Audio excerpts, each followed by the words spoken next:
How's it going, Shutter Sports fans, and welcome to the Shutter Sports Refresh. This is the weekly show that hopefully makes your day just a little bit better through the world of sports. I'm your host, Finn Noel, and I'm back for a second week in a row, so let's jump right in.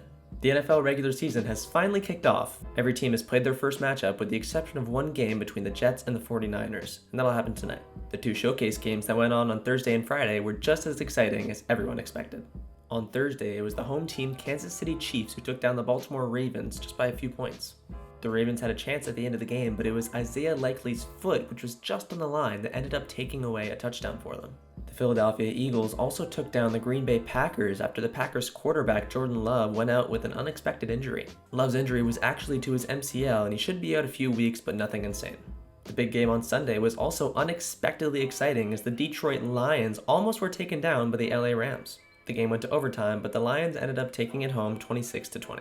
Two disappointing teams this week were the Atlanta Falcons and Cincinnati Bengals, as they both lost to inferior opponents. We'll move on to college football now, as the headline matchup was between Texas and the defending champions Michigan.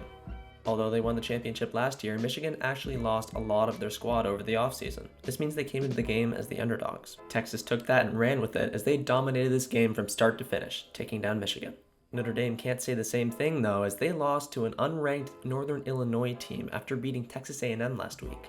As unlikely as that defeat was, it goes to show why sports are exciting. Any team can win any given game. Another exciting matchup included the Battle of Iowa, where Iowa State took on Iowa University. It was Iowa State who ended up winning that one just by 1 point.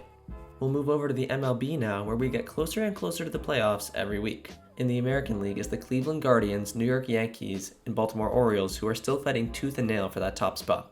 The Minnesota Twins, on the other hand, have actually dropped their last 3 games, which has sort of opened the door for other teams to snag that wildcard spot.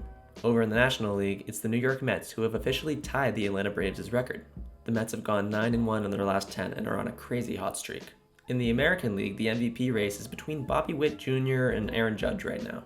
That being said, you also can't count out Jarren Duran of the Boston Red Sox. Over in the National League, it's another Shohei Ohtani masterclass, but he can't keep up with the skill that's in the American League. If you compare everyone's wins above replacement, Ohtani actually places only 6th among all players. Unfortunately, there's no news in European soccer this week. Both regular league play and the Champions League resume on September 17th, so we'll update you then. In tennis, the US Open concluded yesterday with 2 amazing finals that both included Americans. On the men's side, that hometowner was Taylor Fritz, who was going up against the dominant Jannik Sinner. Sinner was absolutely dominant during this tournament, only losing 2 sets the entire time. On the women's side, Aryna Sabalenka had an even more dominating performance as she didn't lose a single set the entire tournament. It was the American Jessica Pegula who Sabalenka went against in the finals, but at the end of the day, it didn't really matter. This is Sabalenka's 3rd Grand Slam win and Sinner's 2nd. Congratulations to both. In some breaking sports news, last night the Professional Women's Hockey League revealed each team's names and logos. The league's inaugural 6 teams are named as such: the Boston Fleet, Minnesota Frost, Victoire de Montréal, New York Sirens, Ottawa Charge, and Toronto Scepters. The season won't start until late November, but it's nice to know each team's name so you can pick your favorite and cheer for them. And for our last piece of news, we've got 2 events that you should keep an eye on in the upcoming week. First is UFC 306, which goes down on Saturday night. The headliner for this match is the Bantamweight Championship match between Sean O'Malley and Merab Dvalishvili. The co-main event for the night is the 3rd match between Alexa Grasso and Valentina Shevchenko. Grasso won the first match between these 2 flyweights, and the second one was a draw, so we'll see what happens in the 3rd match. The second big event to keep track of this week is the Azerbaijan Grand Prix in F1. This will happen bright and early, 7 a.m. Eastern Time on the next day, Sunday.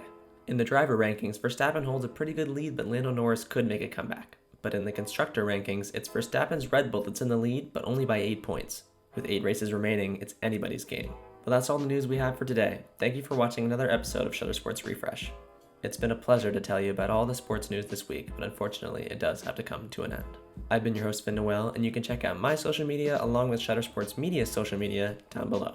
Don't forget about the writer for this week, Lucky Roberts. He'll be down there as well. I hope we were able to make your day just a little bit better, and thank you for watching.